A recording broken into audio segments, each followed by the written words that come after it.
My ex-wife took half my business. Here's how I bounced back and left her with nothing. You'll be broke in a year. She mocked at the settlement. I just smiled.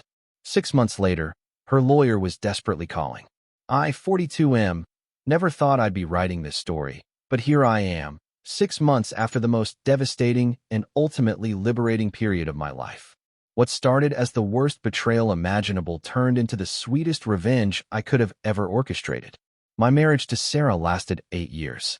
We built what I thought was a solid life together, including a thriving digital marketing consultancy that I had started from scratch 3 years before we met. The business was my baby, born from countless 18-hour days, failed pitches, and the kind of determination that only comes from having nothing to lose. By the time Sarah and I divorced, the company was pulling in 7 figures annually. The cracks in our marriage started showing about 2 years ago. Sarah became distant, always on her phone, working late nights that seemed suspicious. I convinced myself I was being paranoid until I found the hotel receipts in her purse. When I confronted her, she didn't even try to deny it. She told me she had been seeing her personal trainer for 8 months and that our marriage was over. The divorce proceedings were brutal. Sarah's lawyer was a shark who painted me as a controlling husband who had isolated her from her dreams. They argued that since we had been married during the business's most profitable years, she deserved half of everything. My lawyer warned me that fighting it would cost more than just settling, especially since Sarah had documentation showing she had contributed to some client relationships and administrative tasks. The day of the settlement, Sarah sat across from me with this smug expression that I'll never forget. When the judge awarded her 50% of the business assets, she actually smiled. As we walked out of the courthouse, she turned to me with pure venom in her eyes and said I'd be broke within a year, that I never had what it took to succeed without her connections and support. I just smiled back and told her we'd see about that. What Sarah didn't know was that I had been planning for this moment for months. The business she was getting half of was essentially a shell. 6 months before she filed for divorce, I had quietly started transferring our biggest clients to a new company I had incorporated under a different name. I convinced our top 3 clients that we were rebranding and restructuring for tax purposes. Since I was the one with all the relationships and expertise, they followed me without question. The old company kept the smaller, less profitable accounts and most of the overhead costs. Sarah got half of a business that looked good on paper, but was actually hemorrhaging money.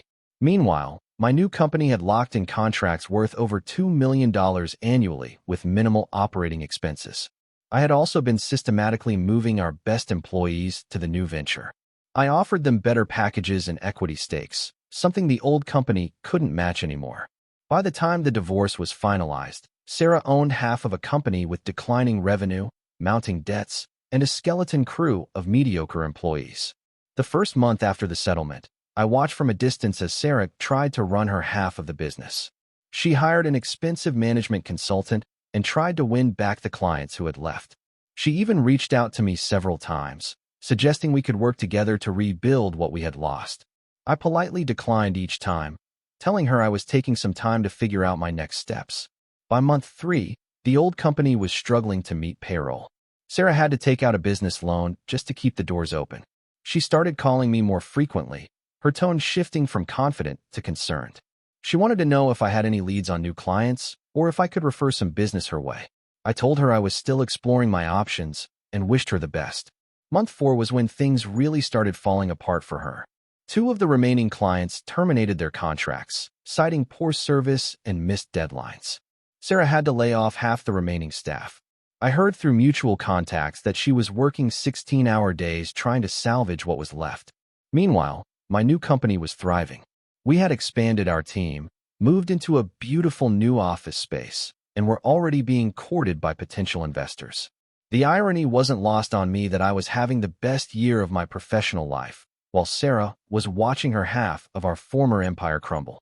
Month 5 brought the first call from Sarah's lawyer. He wanted to discuss the possibility of me buying out Sarah's share of the original business. The tone was much different from the aggressive posturing during the divorce. Now they were practically begging. I told him I wasn't interested in acquiring a failing business, but thanked him for thinking of me. Sarah herself called me that same week. For the first time since the affair came to light, she sounded vulnerable. She admitted that she was in over her head and asked if there was any way we could work something out. She even apologized for how things had ended between us, though I suspected her remorse had more to do with her financial situation than genuine regret. I listened patiently and told her I understood how difficult business ownership could be. I suggested she might want to consider selling her share to a competitor or perhaps liquidating the assets while she could still recover something. The conversation ended with her asking if I thought she had made a mistake, and I simply told her that we all have to live with the consequences of our choices. By month 6, Sarah's lawyer was calling me twice a week. The business was now officially insolvent, and Sarah was facing personal liability for some of the debts she had guaranteed. They wanted to know if I would consider any kind of partnership or merger that might save both companies. I explained that my new venture was doing quite well on its own, and that taking on a failing business would not be in my shareholders' best interests. The final call came last week. Sarah's lawyer informed me that she was filing for bankruptcy and would be liquidating her share of the original company. He asked one last time if I had any interest in the assets. I told him I might be interested in purchasing some of the office equipment at the liquidation sale, but only if the prices were reasonable. That same day, Sarah sent me a text message. She said she knew what I had done and that she should have seen it coming. She admitted that she had underestimated me and that she was sorry for everything.